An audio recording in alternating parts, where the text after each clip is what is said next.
Hello बच्चों, welcome back to मेधा गुरु। जैसे कि आप सबको दिख रहा है, आज हम लोग डिस्कस करेंगे क्लास 10th आईसीएसई का चैप्टर नंबर 12 जो कि है organic chemistry. And organic chemistry का ये वीडियो है पार्ट 5 जो कि है अल्कोहल, क्योंकि पार्ट 4 तक ऑलरेडी अपलोडेड है मेधा गुरु के यूट्यूब चैनल पर। तो आप पहले ये 4 पार्टों को पढ़ लीजिए, नोट्स बना लीजिए, क्योंकि आप जितना रिटन प्रैक्टिस करेंगे इक्वेशंस का, प्रिपरेशंस का, उतना ज़्यादा आपके लिए हेल्पफुल होगा। और आज की क्लास में हम लोग स्टार्ट कर रहे हैं यूनिट 12E जो कि है अल्कोहल। अल्कोहल एक ऐसा टॉपिक है जो कि हर कोई अवेयर है इसके बारे में। आप सबको पता ही होगा कि इसका बहुत सारा यूजेस है। जैसे कि मैं बात करूं इथेनॉल, इथेनॉल का सबसे ज़्यादा यूज़ किया जाता है एज अ ब्रेवरेज ड्रिंक। इसके साथ साथ एज अ फ्यूल भी इसका यूज़ किया जाता है। और अल्कोहल का यूज़ हम लोग बताए किस चीज़ में करते हैं? रेक्टिफाइड स्पिरिट में। मतलब अगर लिविंग सरफेस में अगर आपको जर्म्स को किल करना होता है तब हम अल्कोहल का ही यूज़ करते हैं। तो आज हम लोग स्टार्ट करते हैं अल्कोहल चैप्टर बिना देरी करते हुए। तो बच्चों, चैप्टर को स्टार्ट करने से पहले हम अपना सिलेबस जान लेते हैं जो कि आपका है 2024 बोर्ड एग्जाम के लिए। तो चलिए, इसमें हमको क्या क्या पढ़ना है। तो सबसे पहला है प्रिपरेशन। सबसे पहले आपको इसका प्रिपरेशन जानना है, और वो भी आपको प्रिपरेशन जानना है इथेनॉल का, मतलब 2 कार्बन वाले अल्कोहल का प्रिपरेशन जानना है। ठीक है, प्रिपरेशन मेथड बहुत सारे होते हैं, बट आपके सिलेबस में एक ही प्रिपरेशन मेथड आपको जानना है। किससे? Bye hydrolysis of alkyl halide.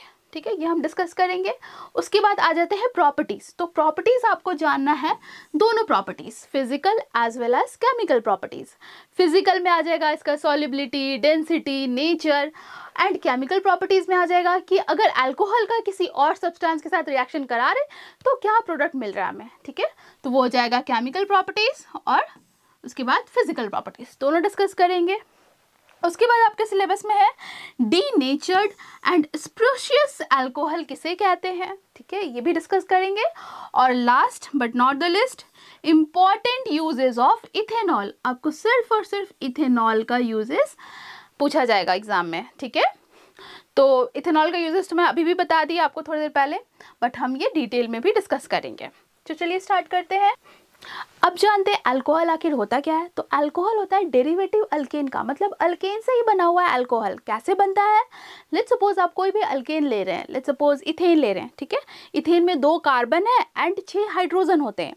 अब उन 6 हाइड्रोजन में से अगर आप एक हाइड्रोजन को रिप्लेस कर दे OH ग्रुप से, तब उस फंक्शनल ग्रुप का नाम हो जाएगा अल्कोहल। और उसका property, physical property, chemical properties, uses, preparation बिल्कुल अलग होगा अल्केन से।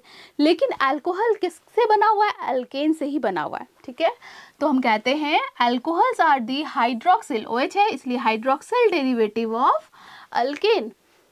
लेट्स सपोज आप इथेन ले रहे हैं, इथेन का स्ट्रक्चर ड्रॉ करिए।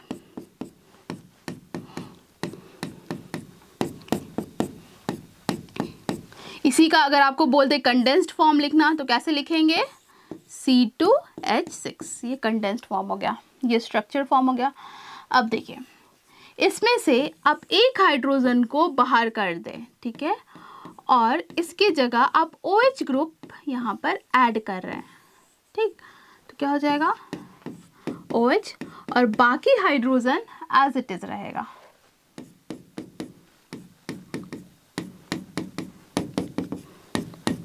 ये कौन सा फंक्शनल ग्रुप था? ये था अल्केन, मेनली ये इथेन है, और ये हो गया अल्कोहल। ठीक है, अब मैं अगर पूछूं कि इसका IUPAC नेम क्या होगा, तो यहाँ पे 2 कार्बन है, 2 कार्बन के लिए हम लोग क्या लिखते हैं? इथेन लिखते हैं। ठीक है, और जब भी कोई फंक्शनल ग्रुप होता है तो हम E को हटाते हैं, और जो भी फंक्शनल ग्रुप रहता है उसका हम सफिक्स ऐड करते हैं। तो अल्कोहल का क्या सफिक्स होता है? अल्कोहल का होगा OL, OL ऐड हो जाता है, तो इसका क्या नाम हो जाएगा? इथेनॉल। क्लियर? अब अगर मैं पूछूँ अल्कोहल का सबसे छोटा मेंबर कौन सा होगा, तो ऑब्वियसली एक कार्बन वाला तो होगा ही। वो किससे बनेगा? मीथेन से। तो सबसे छोटा मेंबर का स्ट्रक्चर ड्रॉ करिए, ये हो गया। इसका क्या नाम होगा? इसका नाम हो जाएगा मिथेनॉल, मिथेनॉल। ठीक है, तो ये हो गया मिथेनॉल, इथेनॉल। अगर मैं आपसे पूछूं general formula, general formula for alcohol क्या होगा? तो देखिए जो आपका होता है अल्केन का CnH2n+2 होता है, बट यहाँ पे एक हाइड्रोजन को हटाना है तो +1 हो जाएगा और OH ग्रुप ऐड करते हैं। तो ये हो गया जनरल फॉर्मूला किसका? अल्केन का। ठीक है, देखिए इथेनॉल का तो हम लोग बहुत सारा यूजेस है इसका, है ना। ब्रेवरेज ड्रिंक में भी यूज़ किया जाता है, हालांकि ये मतलब अच्छा नहीं होता है हेल्थ के लिए, बट थोड़ा बहुत तो कंज्यूम किया जाता है ये। लेकिन मिथेनॉल जो होता है ये बहुत ही टॉक्सिक होता है, इसका अगर आप थोड़ा सा भी इसको कंज्यूम कर लेंगे तो जानलेवा है ये, पर्सन में डाई ऑल्सो। ठीक है, ये ब्लाइंडनेस भी कर देता है पर्सन को अगर कोई ड्रिंक कर रहा है तो। क्लियर? तो चलिए अब नेक्स्ट आगे बढ़ते हैं। अब अल्कोहल जो होता है इसे हम यूज़ करते हैं एज अ फ्यूल। इसको अगर हम बर्न करते हैं तो एनर्जी रिलीज होती है, हीट एंड लाइट एनर्जी, इसीलिए हम इसको एज अ फ्यूल भी यूज़ करते हैं। अब इंडस्ट्री में अल्कोहल को कैसे बनाते हैं ये जान लेते हैं। ठीक है, जैसे कि आप सबको पता ही होगा कि फर्मेंटेशन ऑफ फ्रूट से भी अल्कोहल बनता है, ठीक है, इथेनॉल बनता है। अब जानते हैं कि इंडस्ट्री में कैसे बनाया जाता है। तो शुगर केन लिया जाता है, गन्ना, ये तो सबको ही जानते होंगे, शुगर केन। अब इसका लिया जाता है सोल्यूशन। ठीक है, इसको पहले पानी में डिसॉल्व करके इसका सोल्यूशन बनाया जाता है। अब सोल्यूशन बनाने के बाद इसे हीट किया जाता है, इसे गर्म किया जाता है और बनाया जाता है सैचुरेटेड सोल्यूशन। सैचुरेटेड सोल्यूशन क्या होता है? जब सैचुरेशन लेवल आ जाए, मतलब अब ज़्यादा अमाउंट ऑफ शुगर केन उसमें डिसॉल्व नहीं हो सकता, तो सैचुरेटेड सोल्यूशन होने तक हमें शुगर केन एंड वाटर को हीट करना है। ठीक है, अब एक बार जब इसका सैचुरेटेड सोल्यूशन हमें मिल जाता है तो हम इसे ठंडा होने के लिए छोड़ देते हैं, कूल होने के लिए छोड़ देते हैं, तो हमें क्रिस्टल मिलता है शुगर का। ठीक है, क्रिस्टल ऑफ शुगर, और बाकी जो रह जाता है वो सिरप के फॉर्म में रहता है, सोल्यूशन हो गया।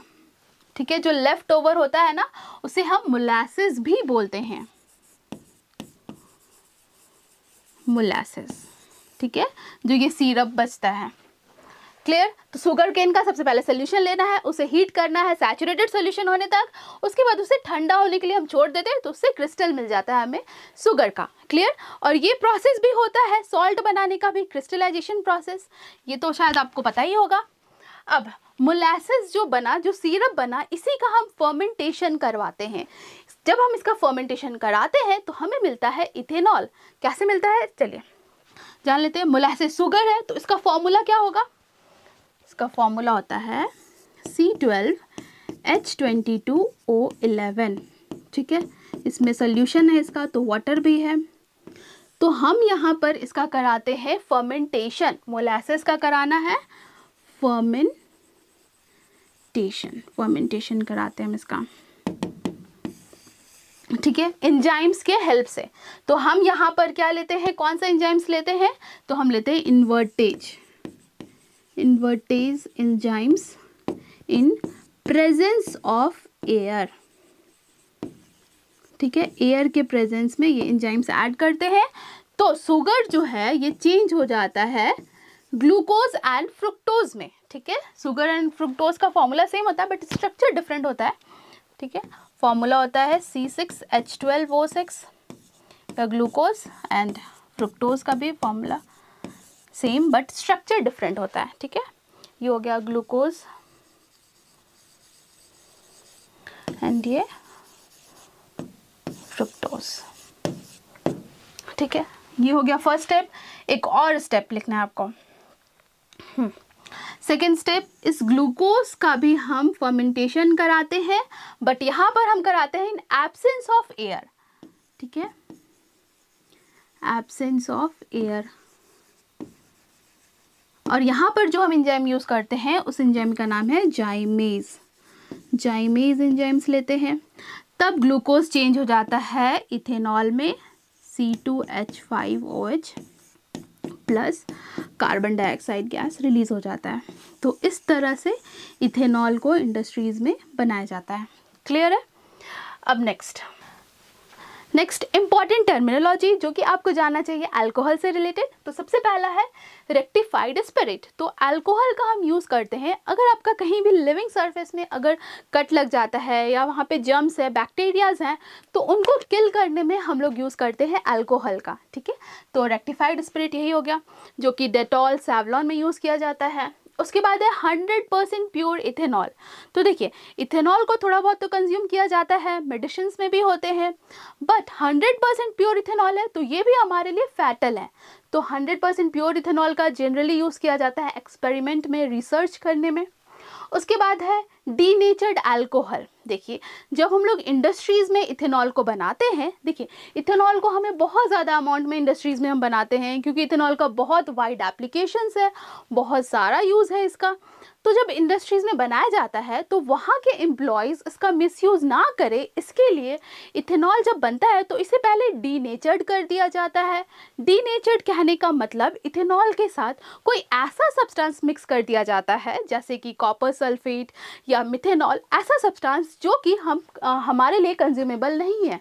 मतलब अगर हम उसे कंज्यूम करेंगे तो it is fatal to us, ठीक है, हमारे लिए जानलेवा हो जाएगा। तो इसीलिए इंडस्ट्रीज़ में वही एम्प्लॉयज़ से बचाने के लिए अल्कोहल जो हम बनाते हैं मेनली इथेनॉल, इसको डीनेचर्ड कर दिया जाता है। क्लियर? नेक्स्ट अब जानते हैं preparation method in lab. Lab में हम लोग अल्कोहल को कैसे प्रिपेयर करते हैं, और वो भी सिर्फ और सिर्फ आपको इथेनॉल का प्रिपरेशन जानना है। तो कैसे प्रिपेयर करते हैं, तो हम लेते हैं अल्काइल हैलाइड। अल्काइल हैलाइड क्या होता है, कोई भी कार्बन चेन और इसमें हमें हैलोजन ऐड करना है। हैलाइड क्या हो गया, हैलोजन, ग्रुप 17 वाले एलिमेंट्स। तो यहाँ पर हैलोजन्स कौन कौन से होते हैं, फ्लोरीन, क्लोरीन, ब्रोमीन, आयोडीन, ठीक है। तो हम लोग कोई भी हैलाइड्स यूज़ कर सकते हैं एक्सेप्ट फ्लोरीन। फ्लोरीन हम यहाँ पे यूज़ नहीं करेंगे। क्यों नहीं करते हैं यूज़, तो देखिए फ्लोरीन के साथ अगर कोई कंपाउंड बन रहा है तो आप सबको पता ही होगा कि फ्लोरीन का इलेक्ट्रोनेगेटिविटी सबसे हाईएस्ट होता है। पूरे पीरियोडिक टेबल में सबसे ज़्यादा इलेक्ट्रोनेगेटिविटी फ्लोरीन का ही होता है। मतलब फ्लोरीन का टेंडेंसी इलेक्ट्रॉन को अपने तरफ पुल करने का टेंडेंसी बहुत ही ज़्यादा है, यानी कि ये कंपाउंड हो जाता है अनस्टेबल और ये रिएक्शन एक्सप्लोजिव भी होता है। इसीलिए हम लोग फ्लोरीन का यूज़ नहीं करेंगे, बट फ्लोरीन के अलावा कोई भी हैलाइड हम यहाँ पे यूज़ कर सकते हैं, ठीक है। लेट्स सपोज आपको प्रिपरेशन जानना है किसका, इथेनॉल का, यानी कि 2 कार्बन वाले अल्कोहल, यानी कि आपको अल्काइल हैलाइड भी 2 कार्बन वाले लेने होंगे। तो लेट्स सपोज हम यहाँ पे क्लोरीन लेते हैं और बाकी हाइड्रोजन।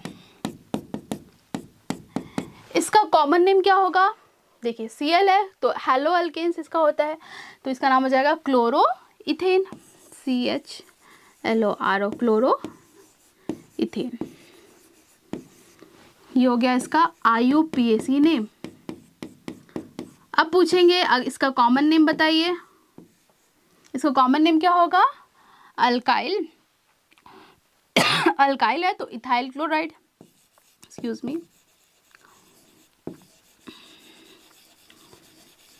इथाइल क्लोराइड इसका कॉमन नेम हो गया, और क्लोरोइथेन हो गया इसका IUPAC नेम, ठीक है। तो आपको लेना है अल्काइल हैलाइड और इसमें ऐड करना है aqueous potassium hydroxide. Potassium hydroxide क्या होता है, एल्कली, और इसका आपको एक्वस सॉल्यूशन लेना है। बट क्या करना है, पोटेशियम हाइड्रोक्साइड को पानी में डिज़ोल्व करना है, डिज़ोल्व करके इसमें आपको ऐड करना है अल्काइल हैलाइड, ठीक है। तो आप सबको पता है ये बेस पानी में सॉल्युबल होता है और ये हाइड्रोक्साइड आयन देता है, ठीक है। अब देखिए क्लोरीन का इलेक्ट्रोनेगेटिविटी ज़्यादा होता है, ये तो पता ही है आपको। अब जब रिएक्टेंट पता चल गया ना, प्रोडक्ट लिखने का तरीका सीखिए।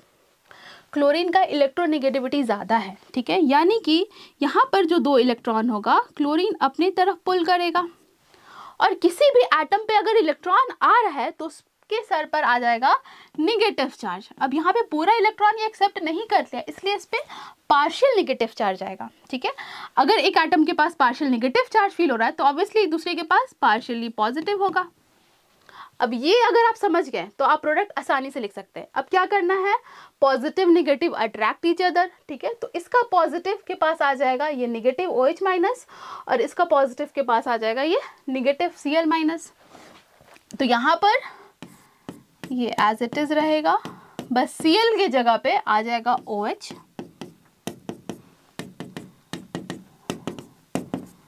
और K plus and Cl minus बना देगा पोटेशियम क्लोराइड। तो ये हो गया हमारा ethanol from ethyl chloride. Clear? आपको सिर्फ और सिर्फ इथेनॉल का ही प्रिपरेशन जानना है।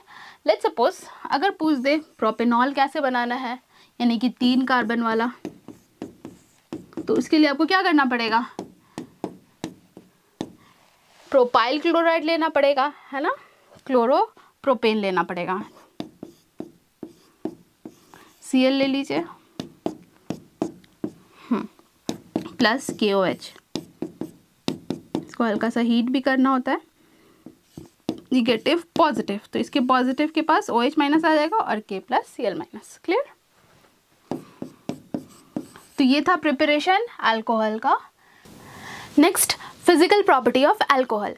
फिजिकल प्रॉपर्टी का मतलब क्या होता है, अगर किसी भी सब्सटेंस का बिना केमिकल कंपोजिशन चेंज किए हुए अगर हम उसकी प्रॉपर्टी को एक्सप्लेन करें तो वो कहलाता है फिजिकल प्रॉपर्टी। फिजिकल प्रॉपर्टी मतलब उसका कलर, उसका ओडर, उसका टेस्ट, उसकी सॉल्युबिलिटी, उसका डेंसिटी, ये सब कुछ। ठीक है, तो बात करें अल्कोहल की फिजिकल प्रॉपर्टी की, तो सबसे पहले नेचर। तो अल्कोहल को एज अ फ्यूल भी यूज़ किया जाता है और आजकल जनरली पेट्रोल में 5 to 6% इथेनॉल को भी ऐड किया जा रहा है ताकि पोल्यूशन को कंट्रोल किया जा सके।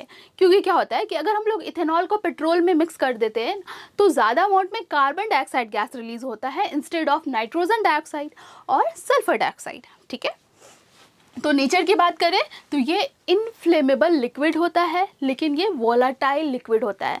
मतलब अगर आप किसी ग्लास में अल्कोहल को रख देते हैं अनडिस्टर्ब 2 दिन 3 दिन, तो उस लेवल जो होगा उस लिक्विड का वो धीरे धीरे कम होने लगेगा। क्यों? क्योंकि वो लिक्विड से गैसियस स्टेट में चला जाता है ईजिली, क्योंकि इसका बॉइलिंग पॉइंट होता है कम। ठीक, तो नेचर की बात करें तो ये होता है इनफ्लेमेबल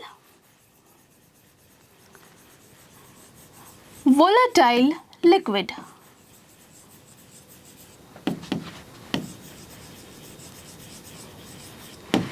नेक्स्ट है बॉइलिंग पॉइंट। बॉइलिंग पॉइंट किस पे डिपेंड करता है, तो मॉलिक्यूल्स के बीच जो एटम्स हैं उनके बीच फोर्स ऑफ अट्रैक्शन पे डिपेंड करता है। जितना ज़्यादा फोर्स ऑफ अट्रैक्शन होगा उस सब्सटेंस का बॉइलिंग पॉइंट उतना ही ज़्यादा होगा। हम बात करें अल्कोहल की, तो अल्कोहल में होता है हाइड्रोजन बॉन्डिंग। हाइड्रोजन बॉन्डिंग होता क्या है, तो हाइड्रोजन जब बॉन्ड बनाता है फोन के साथ, फोन वो फोन नहीं, FON फोन, फोन मतलब फ्लोरीन, ऑक्सीजन एंड नाइट्रोजन, इन तीनों में किसी भी एक के साथ अगर हाइड्रोजन बॉन्ड बना रहा है तो उसे हम कहते हैं हाइड्रोजन बॉन्डिंग। ठीक है, हाइड्रोजन बॉन्डिंग को डिटेल में आप लोग 11th में पढ़ेंगे। बट क्या होता है ना कि अल्कोहल का फॉर्मूला क्या है, लेट्स सपोज मिथेनॉल CH3OH। ठीक है, ये तो हो गया एक मॉलिक्यूल, और ये जो मॉलिक्यूल है इसमें कैसा बॉन्डिंग है, इसमें कोवेलेंट बॉन्डिंग है, क्योंकि सारा एटम्स नॉन मेटल्स है एंड नॉन मेटल्स के बीच शेयरिंग से बॉन्ड फॉर्म में होता है। ठीक है, ये एक मॉलिक्यूल है। ठीक है, लेट्स सपोज एक कंटेनर में आप अल्कोहल रखें हैं, तो यहाँ पे बहुत सारे ऐसे मॉलिक्यूल्स होंगे। ठीक, लेट्स सपोज एक और ये मॉलिक्यूल है, तो यहाँ पे बॉन्डिंग कैसा होता है ना, तो ये हाइड्रोजन है। ठीक, ये बॉन्ड बना लेता है दूसरे ऑक्सीजन के साथ, दूसरे मॉलिक्यूल जो अल्कोहल रहेगा उसके साथ बॉन्डिंग बना लेता है, तो इसे ही हम कहते हैं हाइड्रोजन बॉन्डिंग। ठीक, अगर हम कंपेयर करें अल्कोहल और वाटर का, ठीक है, तो वाटर में भी H2O, यहाँ पे भी क्या है, यहाँ पे भी हाइड्रोजन बॉन्डिंग है, but as compare to alcohol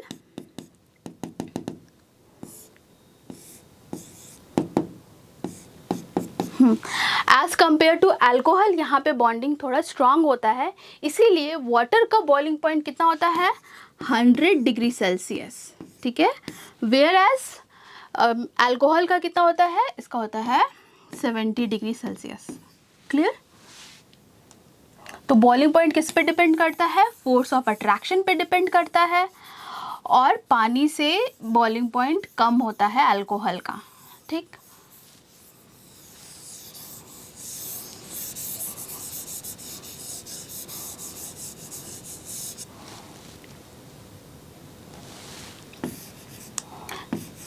तो राउंड अबाउट 70 डिग्री सेल्सियस होता है इसका बॉइलिंग पॉइंट। और क्योंकि इसका बॉइलिंग पॉइंट कम होता है इसीलिए ये वोलेटाइल नेचर का होता है। देखिए, अगर मान लीजिए एक कंटेनर में आपके पास अल्कोहल भी है एंड वाटर भी है, और आप इन दोनों को सेपरेट करना चाहते हैं, तो सेपरेट हम लोग इसको कैसे, किस बेसिस पे कर सकते हैं? तो इसका बॉइलिंग पॉइंट के बेसिस पे। क्योंकि बॉइलिंग पॉइंट वाटर का ज़्यादा होता है और इसका कम होता है, तो हम लोग क्या करते हैं, इस कंटेनर को हीट करते हैं। सिंपली डिस्टिलेशन प्रोसेस इसे कहते हैं।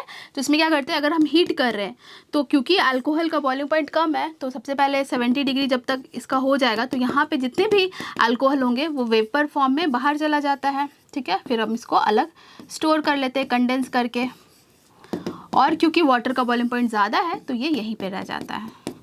ठीक, और यहाँ पे हम लोग थर्मोमीटर भी रखते हैं ताकि हमको इसका टेम्परेचर भी पता चले। ऐसा ना हो कि टेम्परेचर 100 डिग्री से ज़्यादा हो गया तो यानी कि सब तो ये सारे लिक्विड्स गैसियस स्टेट में चले जाएंगे। ठीक, तो ये था बॉइलिंग पॉइंट। अब बात करें सॉल्युबिलिटी की, तो अल्कोहल तो हर प्रपोर्शन में पानी में सॉल्युबल होता है। ठीक है, अब पानी के अलावा ये ऑर्गेनिक सॉल्वेंट में भी सॉल्युबल होता है। ठीक है, सॉल्युबल इन वाटर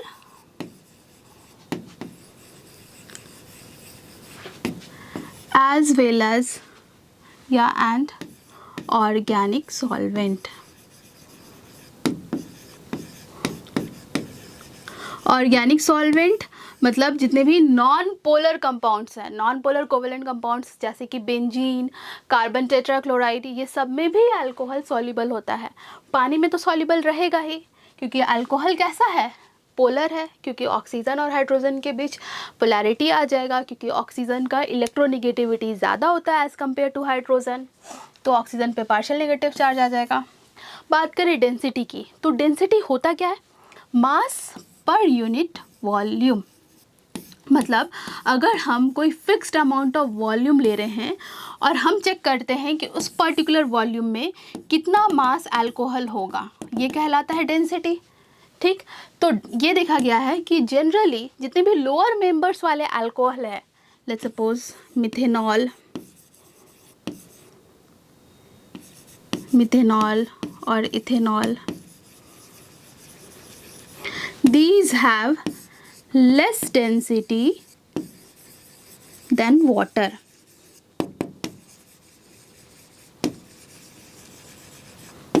ठीक है, और बात करें अल्कोहल की, तो दिखने में कैसा होता है, तो ये कलरलेस लिक्विड होता है। ठीक है, और पॉइंट आप ऐड कर सकते हैं, इट इज़ कलरलेस। इसका ओडर कैसा होता है, तो इसका फेंट ऑडर होता है। और टेस्ट की बात करें तो इसका टेस्ट बर्निंग टेस्ट होता है, कोई चीज़ जल रहा है उस तरह का इसका टेस्ट होता है।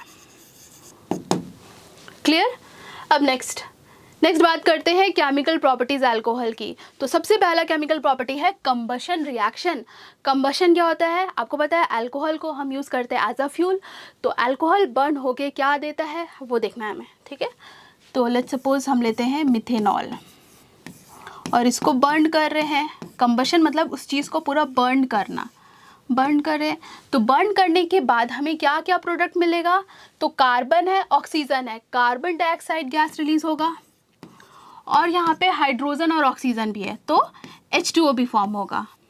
बट एक चीज़ ध्यान में रखना है, इसको हम लोग एज अ फ्यूल यूज़ कर रहे हैं, मतलब इसको बर्न करने के बाद हमको लाइट एनर्जी मिल रहा है, हीट एनर्जी मिल रहा है। ठीक है, तो आप यहाँ पे प्रोडक्ट में और भी ऐड करके लिखेंगे heat and light energy.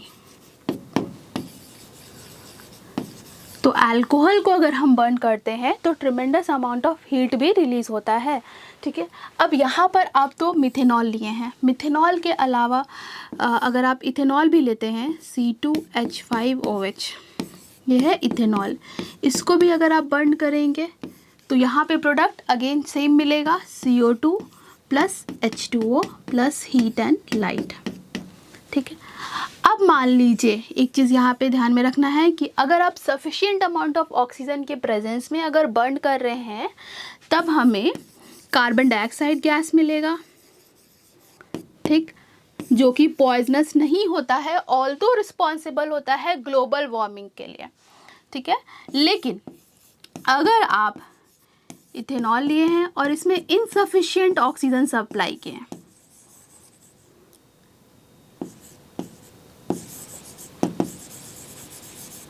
Insufficient amount of oxygen अगर सप्लाई करेंगे तो यहाँ पर कार्बन डाइऑक्साइड नहीं, कार्बन मोनोऑक्साइड फॉर्म हो जाता है, जो कि पॉइजनस गैस होता है, ब्लाइंडनेस भी हो सकता है, पर्सन में डाई ऑल्सो। अगर एटमॉस्फेयर में अगर आप 0.5% कार्बन मोनोऑक्साइड को अगर इनहेल कर लेंगे तो पर्सन में डाई, प्लस H2O तो बनेगा, water vapour plus heat and light energy release होता है। क्लियर, ये हो गया कंबशन रिएक्शन। नेक्स्ट है एक्शन विद सोडियम। अगर अल्कोहल का रिएक्शन सोडियम मेटल के साथ कराते हैं तब क्या मिलेगा, तो चलिए देखते हैं। तो फिर से हम ले लेते हैं मिथेनॉल।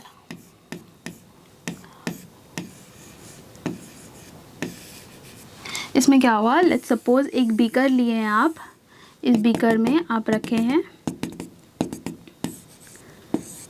मिथेनॉल और इसमें आप ऐड कर दिए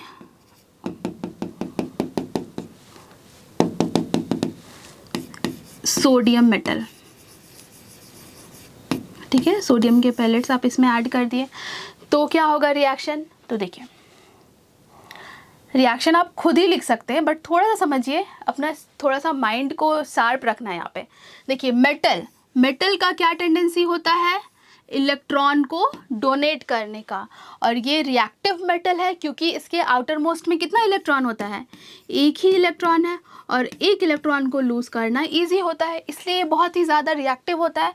तो ये किस स्टेट में रहना चाहेगा, जब इसको किसी चीज़ में डाला जा रहा है तो जल्दी से रिएक्ट होना चाहेगा और स्टेबल फॉर्म में रहना चाहेगा। तो सोडियम अपना एक इलेक्ट्रॉन लूज़ करके Na+ एंड इलेक्ट्रॉन इस फॉर्म में रहना चाहेगा, ठीक। अब बात करते हैं अल्कोहल की। यहाँ पे देखिए ऑक्सीजन और हाइड्रोजन को देखिए, तो ऑक्सीजन का इलेक्ट्रोनेगेटिविटी बहुत ही ज़्यादा होता है एज़ कम्पेयर टू हाइड्रोजन, ठीक है। इलेक्ट्रोनेगेटिविटी का ऑर्डर FON। सबसे ज़्यादा सबसे हाईएस्ट इलेक्ट्रोनेगेटिव एलिमेंट्स कौन सा है पूरे पीरियोडिक टेबल में, तो फ्लोरीन है, उसके बाद ऑक्सीजन, फिर नाइट्रोजन, फिर उसके बाद ISCH, ठीक है। तो आपको दिख रहा है ऑक्सीजन और हाइड्रोजन में ऑक्सीजन का इलेक्ट्रोनेगेटिविटी बहुत ही ज़्यादा होता है, मतलब इलेक्ट्रॉन को अपने तरफ पुल करने का टेंडेंसी ज़्यादा होता है। तो यहाँ पर जो बॉन्ड बना है ये 2 इलेक्ट्रॉन से मिलके बना है। अब क्योंकि ऑक्सीजन का इलेक्ट्रोनेगेटिविटी ज़्यादा होता है तो वो दोनों इलेक्ट्रॉन को अपने तरफ पुल करेगा ये स्टेबल होने के लिए, क्योंकि इसका इलेक्ट्रोनेगेटिविटी ज़्यादा है। तो इस पर आ जाएगा पार्शियल निगेटिव चार्ज और इस पर आ गया पार्शियल पॉजिटिव चार्ज, ठीक है। पार्शियल इसीलिए लिखे हैं क्योंकि पूरा इलेक्ट्रॉन इसके पास नहीं आया है, बस ये इलेक्ट्रॉन को अपने तरफ पुल कर रहा है। अगर किसी के पास पूरा इलेक्ट्रॉन आ जाता है तब हम लोग वहाँ पे निगेटिव एंड पॉजिटिव लिखते हैं, ठीक, क्योंकि यहाँ पे क्या हो रहा है, सोडियम अपना एक इलेक्ट्रॉन दे रहा है, तो इसलिए ये Na+ है, पार्शियल नहीं है यहाँ पे। अब चेक करना है, यहाँ पे निगेटिव यहाँ पे है, पॉजिटिव कहाँ है, यहाँ। तो रिएक्शन में क्या होता है, positive negative opposite charge attract each other, तो Na+ जाएगा ऑक्सीजन के पास और हाइड्रोजन को बाहर कर देगा, ठीक। अब ये जो H+ बाहर गया, इसको क्या चाहिए, इलेक्ट्रॉन चाहिए स्टेबल होने के लिए। इलेक्ट्रॉन कौन दे रहा है, सोडियम ही दे रहा है, तो सोडियम जो इलेक्ट्रॉन दिया तो ये हो गया न्यूट्रल, और हाइड्रोजन तो इस फॉर्म में एग्जिस्ट नहीं करता है, 2 हाइड्रोजन चाहिए, तो यानी कि 2H+ जब गया होगा तो इसको 2 इलेक्ट्रॉन चाहिए होगा, और ये H2 एक मॉलिक्यूल H2 बनेगा, ठीक। तो यहाँ पे क्या मिल रहा है प्रोडक्ट, CH3ONA + H2, मतलब यहाँ पर इफरवेसेंस दिखाई देगा, बबल्स दिखाई देगा, किसका, हाइड्रोजन गैस का, ठीक है। अगर हम इन्वर्टेड ट्यूब रखें यहाँ पे तो हम लोग इसको स्टोर भी कर सकते हैं, और नीचे में रह जाएगा सोडियम इथॉक्साइड, या यहाँ पे मिथेनॉल लिए हैं तो ये बनेगा सोडियम मिथॉक्साइड, इसका नाम भी इम्पॉर्टेंट है, सोडियम मिथॉक्साइड। क्लियर, ये था मिथेनॉल का। अब हम एक रिएक्शन लिख लेते हैं इथेनॉल का भी, क्योंकि आपके एग्जाम में इथेनॉल इम्पॉर्टेंट है। तो चाहे मिथेनॉल रहे, इथेनॉल रहे, प्रोपेनॉल रहे, कोई भी मेंबर का रहे, सेम ही रिएक्शन होगा, ठीक है।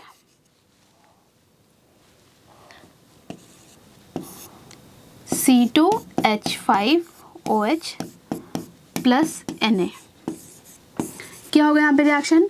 सोडियम हाइड्रोजन को डिस्प्लेस करेगा, बाहर करेगा, और ऑक्सीजन के पास आ जाएगा। ये क्यों आएगा तो ये मैंने पूरा एक्सप्लेन कर दिया है, पूरा मैकेनिज्म भी मैंने आपको पता है, बट मैकेनिज्म अभी आपको नहीं जानना और ये नहीं पूछा जाएगा, लेकिन फिर भी मैं आपको बता दी हूँ ताकि आपको समझने में आसानी हो, ठीक है। और हायर क्लासेस में तो आपको पढ़ना ही है ये सब कुछ। यहाँ पे बनेगा C2H5ONa प्लस H2, इसका क्या नाम हो जाएगा? Sodium ethoxide. क्लियर? अब next dehydration with concentrated sulphuric acid. सबसे पहले समझिए डिहाइड्रेशन होता क्या है। D means removal, hydration means water. तो अल्कोहल में से अगर आप पानी को बाहर निकाल दें तो इस रिएक्शन को कहते हैं डिहाइड्रेशन रिएक्शन। अब पानी को निकालने के लिए हमको चाहिए डिहाइड्रेटिंग एजेंट, ठीक है। तो डिहाइड्रेटिंग एजेंट कौन सा होता है? एजेंट है, मतलब ये किसी और का डिहाइड्रेशन कराएगा। किसका कराएगा? तो ऑब्वियसली अल्कोहल, हम लोग यहाँ पे अल्कोहल ले रहे हैं तो अल्कोहल का कराएगा। तो डिहाइड्रेटिंग एजेंट होता है concentrated sulphuric acid. Sulphuric acid वाले चैप्टर में भी मैंने आपको ये बताया है, ठीक। तो अब चलिए लेट्स सपोज हम लिखते हैं इथेनॉल, ठीक है। इसका स्ट्रक्चर ड्रॉ करिए।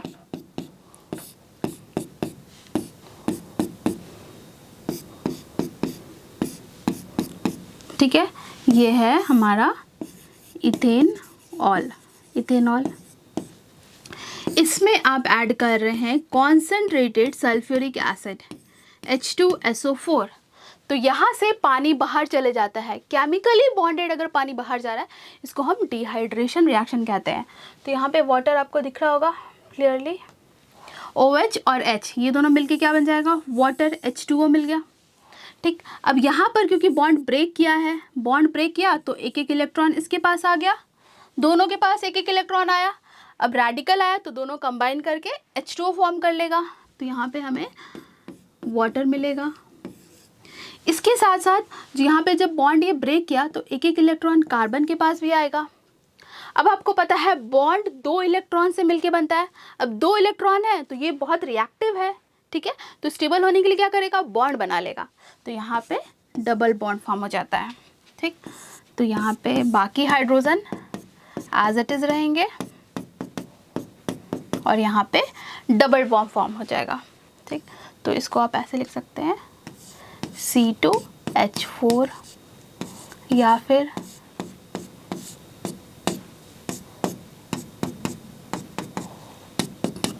इस तरह से स्ट्रक्चर ड्रॉ कर सकते हैं, ठीक है। इसका नाम क्या हो जाएगा? इथीन। ये इथीन है।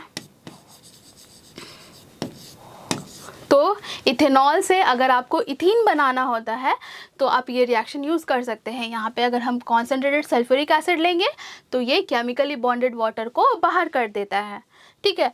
देखिए कॉन्सेंट्रेटेड सल्फ्यूरिक एसिड है तो H+ आयन देता है, ठीक। तो यहाँ पे क्या होता है ना, मैकेनिज्म मैं आपको थोड़ा सा समझा दे रही हूँ। तो ऑक्सीजन है, इसके पास है लोन पेयर, ये अपना इलेक्ट्रॉन डोनेट कर सकता है। तो ये जब अपना इलेक्ट्रॉन देगा इस H+ को तो यहाँ पे क्या बन जाएगा? H2O+, ठीक। अब ये पानी है, इसको बाहर निकलना है तो कुछ फोर्स चाहिए इसको। तो फोर्स, ये हाइड्रोजन यहाँ से बॉन्ड ब्रेक होता है, ये यहाँ पे डबल बॉन्ड फॉर्म होता है और H2O बाहर चला जाता है, ठीक। तो ये हो गया, इसका मैकेनिज्म भी मैंने बता दिया, बट ये नहीं पूछा जाएगा अभी। बट समझने के लिए मैंने बताया कि H और OH अल्कोहल में से, लेट्स सपोज ये तो मैं इथेनॉल का ही बताई हूँ, लेट्स सपोज आपके पास है प्रोपेनॉल। तो जिस भी कार्बन से OH अटैच्ड है उसका OH हटेगा और उसके बगल वाले कार्बन का हाइड्रोजन हटेगा, और ये दोनों हटेगा तो यहाँ पे आ जाएगा डबल बॉन्ड, और पहले का जो कार्बन था वो एज इट इज़ रहेगा। इसको आपको कुछ चेंज नहीं करना है, बट जहाँ पे OH था उस कार्बन और उसके बगल वाले कार्बन के बीच डबल बॉन्ड ऐड कर देना है। क्लियर? अब नेक्स्ट है रिएक्शन विथ एसिटिक एसिड। अगर आप अल्कोहल का रिएक्शन एसिटिक एसिड के साथ कराएंगे तो एक फ्रूटी स्मेल कंपाउंड फॉर्म होता है जिसे हम एस्टर कहते हैं। और एस्टर नेचुरली एनिमल फैट्स में भी प्रेजेंट होता है, बट हम लोग केमिकल का यूज़ करके भी बना सकते हैं एस्टर को। और एस्टर का ज़्यादातर यूज़ किया जाता है परफ्यूम, सोप, डाइज ये सब बनाने में। ठीक है, तो ये रिएक्शन भी इम्पॉर्टेंट है। अल्कोहल लीजिए, methanol plus acetic acid. Acetic acid होता क्या है? इथेनोइक एसिड का कॉमन नेम है एसिटिक एसिड। ठीक है, CH3COOH ये है हमारा इथेनोइक एसिड और एसिटिक एसिड।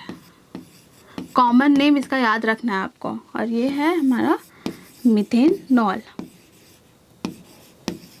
ठीक, तो अगर आप अल्कोहल मिथेनॉल में अगर एसिटिक एसिड डालते हैं और यहाँ पे थोड़ा सा कॉन्सेंट्रेटेड सल्फ्यूरिक एसिड भी ऐड कर रहे हैं, ये काम करता है एज अ कैटलिस्ट। ठीक, तब क्या होगा यहाँ पे रिएक्शन, इसको समझिए। एसिड है, वीक एसिड है ऑल दो, बट ये H+ आयन तो देगा, तो ये देगा H+ आयन। ये प्लस हो गया तो ऑब्वियसली बगल वाला नेगेटिव होगा।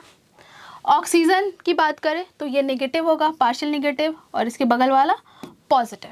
ठीक, अब कुछ नहीं करना है, एसिड का H और अल्कोहल का OH, ये दोनों मिलके बनाएगा H2O। ठीक, तो बाय प्रोडक्ट हमें H2O मिलेगा।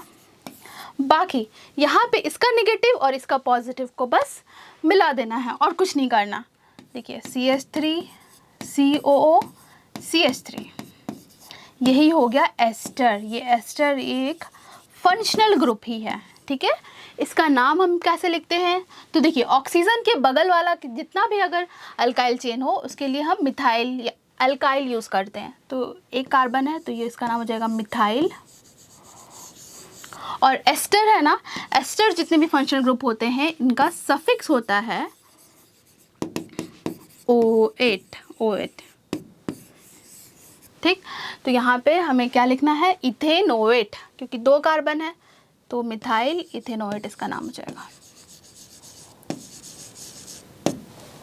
क्लियर, तो हम लोग ने लिखा रिएक्शंस मिथेनॉल का with acetic acid. Let's suppose ethanol का अगर रिएक्शन लिखना हो, C2H5OH plus CH3COOH plus concentrated sulphuric acid, तो क्या बनेगा प्रोडक्ट, देखिए एसिड का H एंड अल्कोहल का OH, ये मिलके बनेगा H2O और बाकी आपको बस मिला देना है CH3COO C2H5 प्लस H2O।